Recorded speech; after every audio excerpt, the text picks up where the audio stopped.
Ito yung bagong affiliate partnership ni Facebook tsaka ni Shopee. Sundan mo lang to. Ayan, bali pumunta lang ako sa Facebook dyan. Tapos, punta ka lang sa affiliate partnership. Yan yung may purple na yan. Tapos, katapos mo dyan, i-click mo lang yan. Tapos, pili ka lang dyan kung anong product yung gusto mong i-promote. Ayan, bawa yan, yung foam soap na yan. Punta ka lang sa view on Shopee. Tapos, pagkatapos mo punta ng view on Shopee, antayin mo lang naglo-loading kasi yan pag wala kang gaano internet. Save mo lang yung mga picture. Hindi kasi pwede na mag-direct posting ka kaagad sa Facebook kasi wala pa yung picture. Link lang yun. Ayan, save mo lang yan. Save ka lang dyan. Tapos, balik ka sa Facebook mamaya.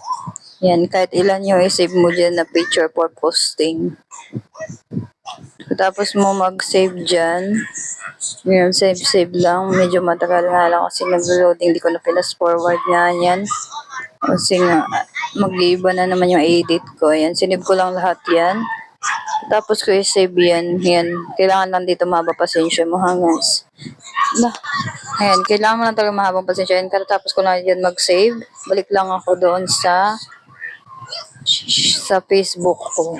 Mamaya. Tapos na ako mag-save dyan. Yan. Create posting niya ako ng copy link. Mag-create posting ako ng copy link yung nilagyan ko ng purple kanina.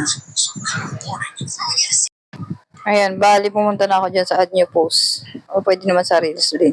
Ayan, nilagay ko na dyan. Magpipili na ako dyan na ipopost kung yung picture na kaninang sinave ko sa Shopee. Ayan, nilagay ko lang yung 3.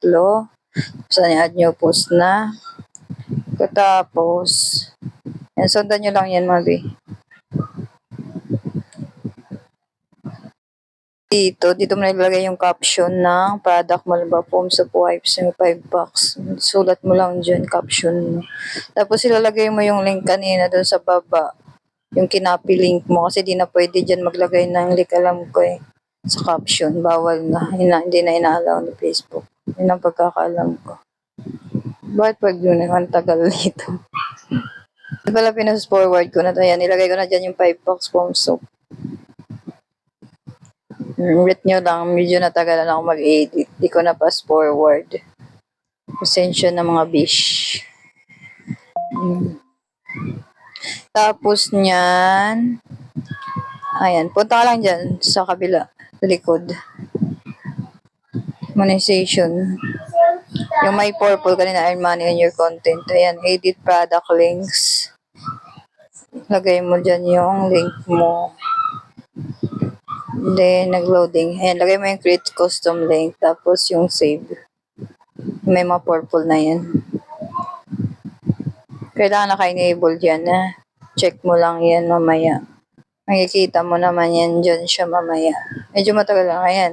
May mga purple yan yung mga pipilapan mo. Yan. Dyan ko nilagay yung kaninang kinapi link ko. Then, dyan yung foam soap, yung caption niya sa link name. Then, sa add paid partnership label, yan, i-check mo lang yan. Open mo yan. Kailangan open. Yan. Pag naka-blue na siya, pwede na yan.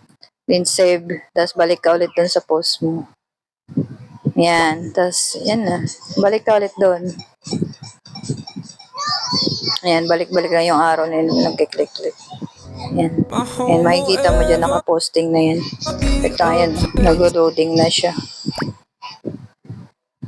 Ayan, 5 box foam soap with paid partnership just now lang. Ayan. Yan na siya. Ganun lang mga bisa na naintindihan nyo kahit magulo ako magturo.